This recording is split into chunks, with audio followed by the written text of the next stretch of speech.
Halo semuanya, kenalin aku Mina.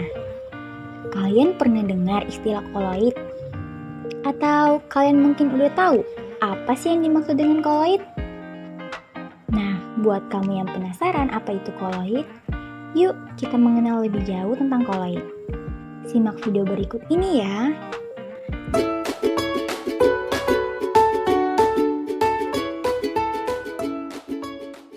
Nah, pada video kali ini, kita akan membahas tentang definisi koloid, sifat-sifat koloid, produk-produk koloid, dan pembuatan produk koloid. Sudah tahu apa itu koloid? Jadi, koloid adalah suatu sistem campuran yang berada di antara larutan dan campuran kasar atau suspensi. Koloid terdiri dari fase terdispersi dan medium pendispersi. Sistem koloid merupakan suatu bentuk campuran dua atau lebih zat yang bersifat homogen namun memiliki ukuran partikel terdispersi yang cukup besar sehingga terkena efek Tyndall. Koloid merupakan suatu campuran yang karakteristiknya berada di antara campuran homogen dan heterogen. Mari kita perhatikan ilustrasi dari beberapa campuran berikut ini. Yang pertama adalah campuran antara gula dan air. Apabila kita mencampurkan gula dan air, ternyata gula tersebut akan larut dan larutannya bening. Di dalam larutan tersebut, zat terlarutnya yaitu gula akan tersebar dalam bentuk partikel yang sangat kecil, sehingga kita tidak dapat membedakan dari mediumnya walaupun menggunakan mikroskop ultra. Hal ini berarti bahwa campuran ini merupakan sistem satu fasa atau campuran homogen. Yang kedua adalah campuran antara terigu dan air. Ketika kita mencampurkan keduanya, ternyata terigu tidak larut walaupun campuran ini diaduk. Lambat laun, terigu akan memisah atau mengendap. Hal ini berarti bahwa campuran ini merupakan sistem dua fasa karena pelarut dan zat terlarutnya tetap bisa dibedakan atau disebut dengan campuran heterogen atau suspensi. Yang ketiga adalah campuran antara susu dan air. Jika kita mencampurkan keduanya, maka susu akan larut, tapi larutan yang terbentuk tidak bening, melainkan keruh. Kemudian jika didiamkan, campuran yang terbentuk tidak memisah. Nah, campuran ini merupakan contoh dari koloid. Ada beberapa sifat-sifat koloid, diantaranya adalah yang pertama, efek Tyndall. Efek Tyndall adalah efek penghamburan cahaya yang disebabkan oleh partikel koloid. Yang kedua, gerak Brown. Gerak Brown adalah gerak acak atau gerak zigzag yang dilakukan oleh partikel-partikel koloid. Dan yang ketiga adalah adsorpsi. Adsorpsi adalah proses penyerapan suatu zat pada permukaan zat lain. Semua jenis koloid memiliki sifat yang khas. Pertama, efek Tyndall. Efek Tyndall adalah peristiwa penghamburan cahaya oleh partikel-partikel koloid. Hal ini dapat terjadi dikarenakan ukuran partikelnya cukup besar untuk menghamburkan cahaya ke segala arah. Contoh dari efek Tyndall pada kehidupan sehari-hari adalah langit berwarna biru di siang hari atau jingga di sore hari karena penghamburan cahaya matahari oleh awan. Yang kedua adalah gerak Brown. Gerak Brown adalah gerak acak zigzag pada partikel koloid dalam medium pendispersinya. Gerak Brown terjadi karena adanya tumbukan antara partikel koloid dengan medium pendispersinya. Sifat ketiga adalah adsorpsi. Adsorpsi adalah proses penyerapan suatu zat di permukaan zat lain. Peristiwa adsorpsi disebabkan gaya tarik molekul-molekul pada permukaan zat. Contohnya adalah penjernihan air keruh dengan tawas. Di dalam air, tawas terhidrolisis dan akhirnya menjadi koloid dan mampu mengadsorpsi kotoran dalam air.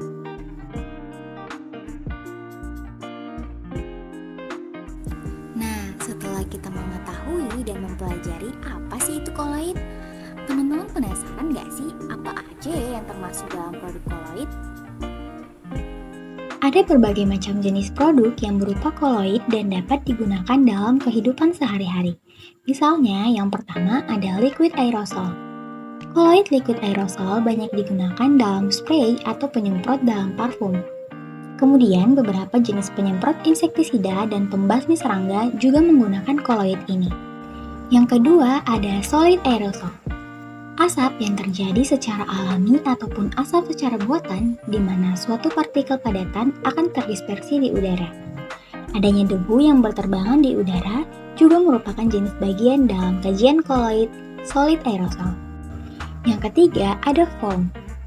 Krim cukur yang banyak digunakan dalam mencukur rambut merupakan sebuah koloid foam.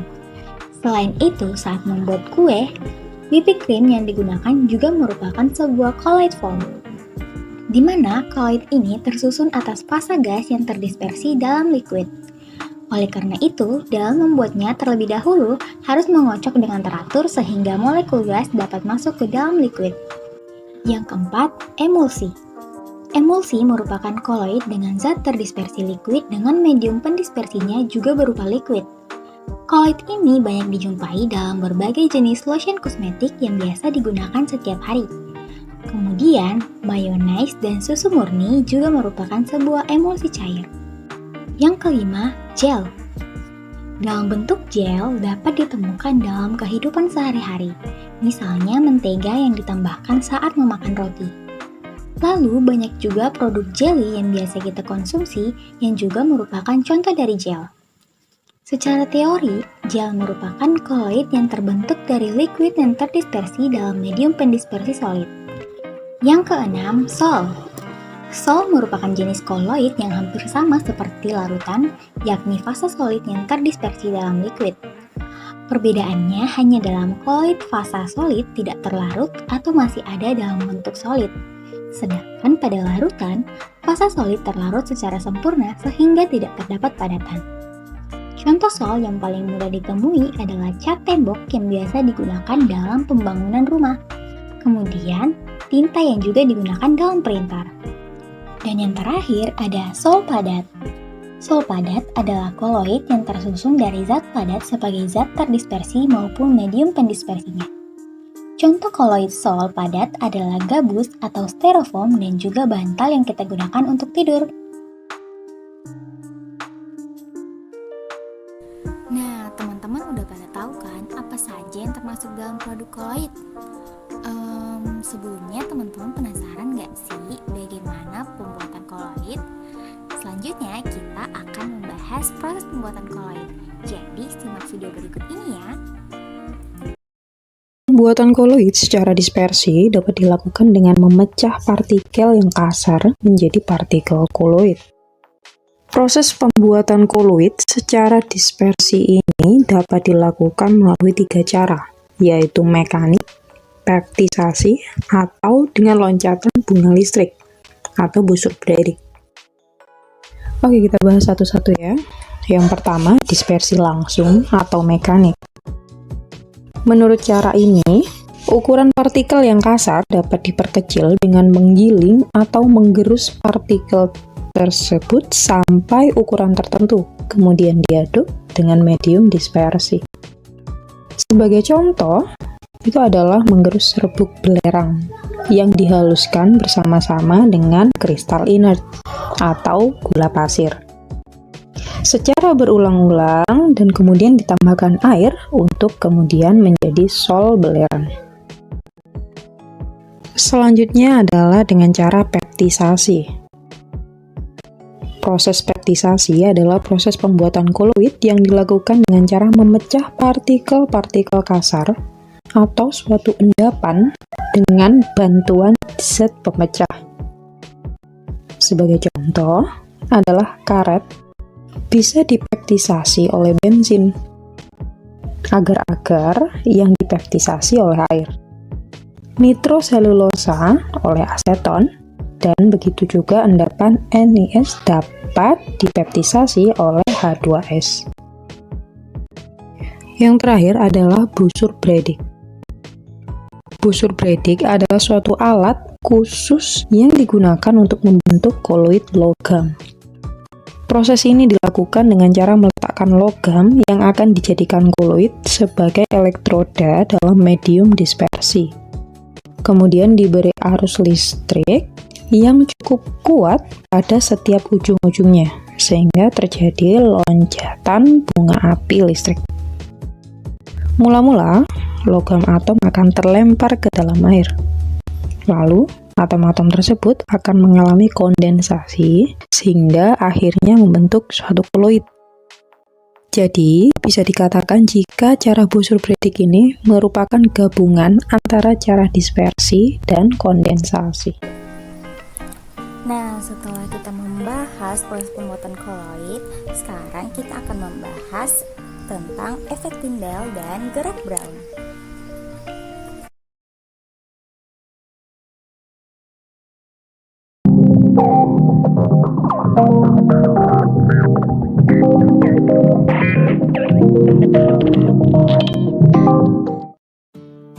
Sejumlah cairan berada di dalam tabung kimia. Seberkar sinar dari sumber cahaya dikenakan pada tabung dari sisi kiri. Dari pengamatan, kondisi cairan masih sama, tidak terjadi perubahan sama sekali. Namun ketika sebuah layar diletakkan di sebelah kanan, terlihat lingkaran cahaya yang berpendar. Artinya, sinar dari sumber cahaya berhasil menembus cairan di dalam tabung tanpa disadari. Selanjutnya, ganti cairan dengan cairan yang lain. Ketika sumber cahaya dinyalakan, kali ini pendaran cahaya terlihat dengan jelas, melewati cairan di dalam tabung. Fenomena inilah yang dipelajari oleh John Tyndall, seorang ahli fisika Inggris, pada abad ke-19. Untuk menghormatinya dikenal sebagai efek Tyndall. Cairan pada perlakuan pertama dikenal sebagai larutan, atau larutan sejati. Cairan pada perlakuan kedua dikenal sebagai koloid, atau sistem koloid. Nah, efek Tyndall hanya berlaku pada sistem koloid. Pertanyaan selanjutnya adalah, bagaimana mekanisme terjadinya efek Tyndall? Pada larutan sejati, diameter molekulnya kurang dari 40 nanometer. Sedangkan cahaya tampak memiliki panjang gelombang berkisar antara 400 hingga 750 nanometer.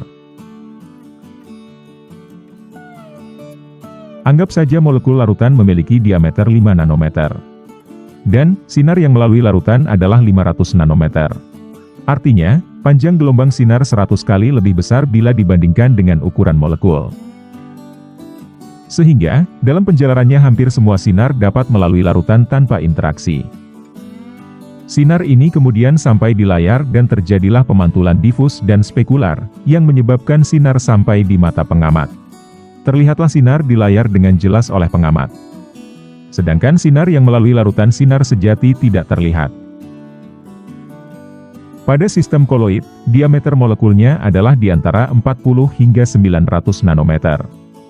Sekarang ukuran molekul koloid dan sinar hampir sama. Keberadaan molekul koloid ini mampu menghalangi perjalanan daya sinar. Sehingga, sinar akan menyentuh molekul koloid. Kemudian terhambur ke berbagai arah secara acak.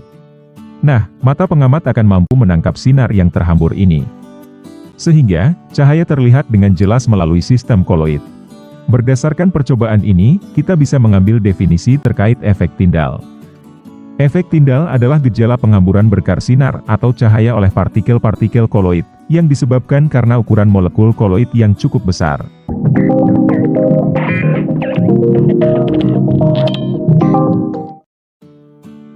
Sejumlah susu cair berada di dalam gelas. Secara makroskopis, susu cair tersebut merupakan satu kesatuan. Artinya, jika dibiarkan begitu saja dalam waktu lama, tampilan dari susu cair masih sama, tidak terpisah menjadi air putih dan gumpalan susu. Namun, ketika diamati di bawah mikroskop dengan perbesaran tertentu, terlihat jelas bahwa sebenarnya molekul susu merupakan gumpalan-gumpalan yang tersebar secara merata dalam air. Bagian bulat berikut merupakan molekul susu. Ukuran dari gumpalan berbeda-beda, artinya susu terdiri dari berbagai zat, seperti lemak susu, kasein, whey, dan lain-lain. Kita sebut saja sebagai molekul susu. Nah, di sela-sela molekul susu merupakan molekul air. Ukurannya sangat kecil, tidak terlihat dengan menggunakan mikroskop biasa.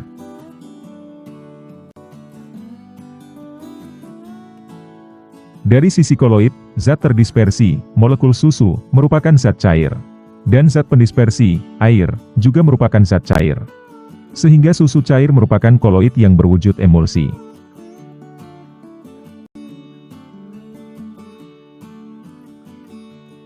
Jika diperhatikan, semua molekul susu bergerak secara acak. Ada yang terlihat seperti berpindah posisi, ada yang terlihat hanya bergetar saja.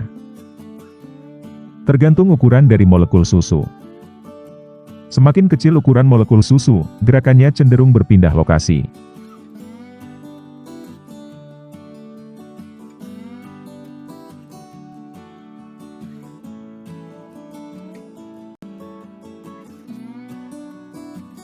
Gerakan seperti ini, pertama kali diamati oleh Robert Brown, seorang ahli botani kelahiran Skotlandia berkebangsaan Inggris Raya, pada tahun 1827.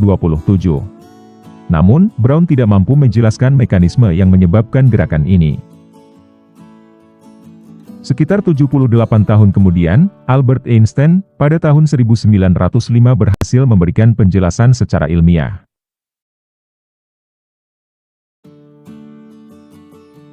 Molekul air yang berukuran sangat kecil, sekitar 0,275 nanometer selalu bergerak. Gerakan molekul air ini bertumbukan dengan molekul susu yang berukuran lebih besar. Karena tumbukannya dari berbagai arah, maka resultan yang diterima oleh molekul susu adalah tidak pasti. Nah, arah pergerakan dari molekul susu merupakan arah dari resultan gaya yang bekerja pada molekul susu pada saat itu.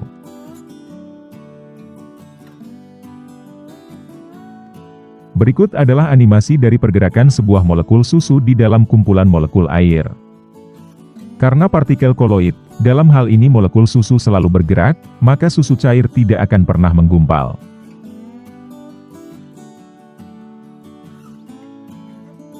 So, sebagai kesimpulan, gerak Brown adalah gerak terus-menerus partikel koloid secara acak, disebabkan oleh tumbukan.